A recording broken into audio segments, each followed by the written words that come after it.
ಹುಬ್ಬಳ್ಳಿ ಚೆನ್ನಮ್ಮ ವೃತ್ತದ ಬಳಿಯಿಂದ ನಡೆಯುತ್ತಿರುವಂತಹ ಫ್ಲೈಓವರ್ ಕಾಮಗಾರಿಯನ್ನು 4 ತಿಂಗಳಿಂದ 6 ತಿಂಗಳವರೆಗೆ ಮುಗಿಸುವಂತಹ ಯೋಜನೆ ಕೂಡ ಹಾಕಿಕೊಳ್ಳಲಾಗಿದೆ. ಒಂದು ವೇಳೆ ಈ ಕಾಮಗಾರಿಯನ್ನು ಪೂರ್ಣಗೊಳಿಸದೇ ಹೋದಲ್ಲಿ ಜೊತೆಗೆ ಸರಿಯಾದ ರೀತಿ ನಿರ್ವಹಣೆ ಮಾಡದಿದ್ದಲ್ಲಿ ಗುತ್ತಿಗೆದಾರರನ್ನು ಕಪ್ಪು ಪಟ್ಟಿಗೆ ಸೇರಿಸಲಾಗುತ್ತೆ ಅಥವಾ ಕಠಿಣ ಕ್ರಮವನ್ನು ಕೂಡ ತೆಗೆದುಕೊಳ್ಳಲಾಗುವುದು ಅಂತ ಹೇಳಿ ಧಾರವಾಡ ಜಿಲ್ಲಾಧಿಕಾರಿ ಸ್ನೇಹಲ್ ಆರ್ ಅವರು ತಿಳಿಸಿದ್ದಾರೆ. ಯಾಕಂದರೆ ಕಾಮಗಾರಿಗಳು ವಿಳಂಬವಾಗ್ತಾ ಇದೆ, ಅವರು ಇತ್ತೀಚೆಗೆ ಬಂದಿದ್ದಾರೆ. ಹೀಗಾಗಿ ಹುಬ್ಬಳ್ಳಿ ಚೆನ್ನಮ್ಮ ವೃತ್ತ ಹೊಸೂರು ವೃತ್ತದ ಒಂದು ಕಾಮಗಾರಿಯಿಂದ ಆ ಸ್ಥಳಕ್ಕೆ ನಡೆದುಕೊಂಡೇ ಹೋಗಿದ್ದಾರೆ. ಸ್ಥಳೀಯ ಶಾಸಕರಾದಂತಹ ಮಹೇಶ್ ತೆಂಗಿನಕಾಯಿ ಹಾಗೂ ಜಿಲ್ಲಾಧಿಕಾರಿ ಸ್ನೇಹಲ್ ಆರ್ ಅವರು ಕೂಡ ವೀಕ್ಷಣೆ ಮಾಡಿದ್ದಾರೆ. ವೀಕ್ಷಣೆ ನಂತರ ಮಾಧ್ಯಮಕ್ಕೆ ಪ್ರತಿಕ್ರಿಯೆ ನೀಡಿದಂತಹ ಅವರು, ಡಿಸೋಜಾ ಅವರನ್ನು ನಾನು ಧಾರವಾಡ ಜಿಲ್ಲಾಧಿಕಾರಿಯಾಗಿ ಈಗ ಅಧಿಕಾರ ಸ್ವೀಕರಿಸಿದ್ದೇನೆ. ಹಾಗಾಗಿ ಫ್ಲೈಓವರ್ ಕಾಮಗಾರಿ ಕುರಿತು ಖುದ್ದಾಗಿ ಸ್ಥಳೀಯ ಶಾಸಕರೊಂದಿಗೆ ಕಾಮಗಾರಿ ಪರಿಶೀಲನೆ ಮಾಡಲಾಗಿದೆ.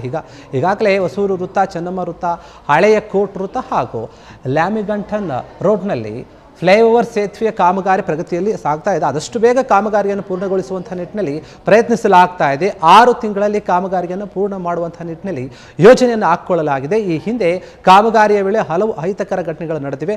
ಒಬ್ಬರು ಏನಿದ್ದಾರೆ ASI ಒಬ್ಬರು ಪ್ರಾಣವನ್ನು ಕಳೆದುಕೊಂಡಿದ್ದಾರೆ. ಹೀಗಾಗಿ ಕಾಮಗಾರಿಯನ್ನು ರಾತ್ರಿ ವೇಳೆ ನಡೆಸೋದಕ್ಕಾಗಿದೆ. ನಗರದ ಮಧ್ಯ ಒಂದು ಕಾಮಗಾರಿ ಏನಿದೆ ಅಲ್ಲಿ ನಡೀತಾ ಇರೋದ್ರಿಂದ ಕೆಲವು ಅಡೆತಡೆಗಳು ಉಂಟಾಗ್ತಿರೋದು ಕೂಡ ನಿಜ. ಆದರೆ ಕಾಮಗಾರಿ ಆದಷ್ಟು ಬೇಗ ಪೂರ್ಣಗೊಳಿಸ್ತೀವಿ ಅಂತ ಜಿಲ್ಲಾಧಿಕಾರಿ ತಿಳಿಸಿದ್ದಾರೆ.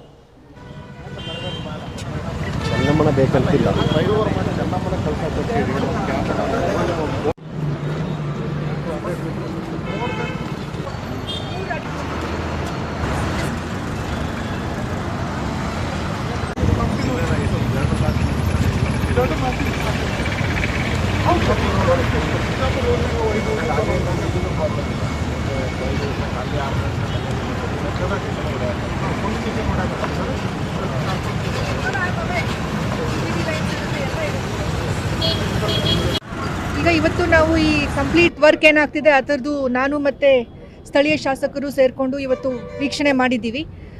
ಈಗ ನಾವು ಅಲ್ಲಿಂದ ಫುಲ್ ಏನು ಕ್ರಾಸಪ್ ಅದು ಹೊಸೂರು ರೋಡಿಂದ ನಾವು ಇಲ್ಲಿಗೆ ನಡ್ಕೊಂಡೇ ಬಂದಿದ್ದೀವಿ. ನೋಡಿದ್ದೀವಿ ಕಾಮಗಾರಿ ಯಾವ ಸ್ಥಿತಿಯಲ್ಲಿದೆ ಅಂತ. ಸಾಕಷ್ಟು ಪ್ರಗತಿ ಆಗಿದೆ.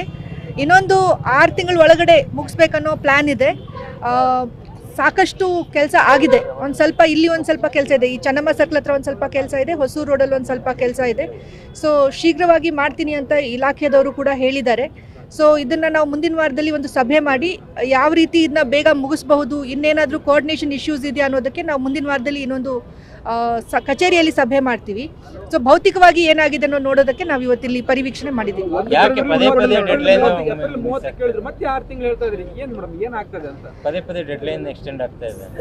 ಒಂದು ಸಿಟಿ ಒಳಗಡೆ ಕೆಲಸ ಮಾಡಬೇಕು ಅನ್ನೋವಾಗ ಸಾಕಷ್ಟು ಬೇರೆ ಬೇರೆ ಸಮಸ್ಯೆಗಳು ಬರುತ್ತೆ. ಈಗ ಅವರು ಒಂದು ಪೈರ್ ಹಾಕಬೇಕು ಅನ್ನೋವಾಗ ಆ ಪೈರ್ ಹಾಕೋ ಸಮಯದಲ್ಲಿ ಅಗಿಯುವಾಗ ನಿಮ್ಗೆ ಗೊತ್ತಾಗುತ್ತೆ ಅಲ್ಲಿ UGD ಲೈನ್ಸ್ ಇರುತ್ತೆ, ಕೇಬಲ್ಸ್ ಇರುತ್ತೆ, ಎಲೆಕ್ಟ್ರಿಸಿಟಿ ಕೇಬಲ್ಸ್ ಇರುತ್ತೆ, ಡ್ರೈನ್ಸ್ ಇರುತ್ತೆ. ಸೊ ಅದನ್ನೆಲ್ಲ ಸ್ಥಳಾಂತರ ಮಾಡಿ ಅವ್ರು ಮತ್ತೆ ಕಾಮಗಾರಿ ಮಾಡಬೇಕಾಗಿರುತ್ತೆ. ಸೊ ಸಾಕಷ್ಟು ಸಮಸ್ಯೆಗಳು ಬರುತ್ತೆ. ಆಮೇಲೆ ತಮಗೆ ಗೊತ್ತಿದೆ ಈ ಕಾಮಗಾರಿ ಶುರು ಆದಾಗಿಂದ ಸಾಕಷ್ಟು ಸಮಸ್ಯೆಗಳನ್ನು ಕೂಡ ಎದುರಿಸಿದ್ದೀವಿ. ಜನರು ಒಂದ್ಸರಿ ಪ್ರೊಟೆಸ್ಟ್ ಮಾಡಿದ್ದಾರೆ, 2-3 ಸಲ ಪ್ರೊಟೆಸ್ಟ್ ಮಾಡಿದ್ದಾರೆ. ಒಂದ್ಸರಿ ಆಕ್ಸಿಡೆಂಟ್ ಆಗಿ ಒಬ್ರು ತೀರ್ಕೊಂಡಿದ್ದಾರೆ ನಮ್ಮ PSI ಅವರು. ಸೊ ಅದರಿಂದ ಈ ಒಂದು ಸಮಸ್ಯೆಗಳನ್ನೆಲ್ಲನೂ ಬಗೆಹರಿಸ್ಕೊಂಡ್ಬಿಟ್ಟು ನಾವು ಸಮಾಧಾನವಾಗಿ ಕೆಲಸ ಮಾಡಬೇಕು. ಒಂದು ಊರು ಅಥವಾ ಒಂದು ಸಿಟಿ ಬೆಳಿಬೇಕನ್ನುವಾಗ ಸಾಕಷ್ಟು ಸಮಸ್ಯೆಗಳನ್ನು ಎದುರಿಸ್ತೀವಿ. ಇದು ಆಗಿದೆ, ಡಿಲೇ ಆಗಿದೆ. ನಾನು ಡಿಲೇ ಆಗಿಲ್ಲ ಅಂತ ಹೇಳಲ್ಲ, ಬಟ್ ಖಂಡಿತವಾಗ್ಲೂ next 4-5-6 months is the upper limit. ಆದಷ್ಟು ಮುಂಚೆನೆ ಮಾಡ್ತೀವಿ, but 6 months is the upper limit. ಒಂದು ಕಡೆನೂ ಪೂರ್ಣಗೊಂಡಿಲ್ಲ ಮೇಡಮ್ ಕಾಮಗಾರಿ. ನೋಡಿದ್ರಾ ಮೇಡಮ್ ಕಾಮಗಾರಿ? ಒಂದು ಕಡೆ ಪೂರ್ಣಗೊಂಡಿದೆಯಾ?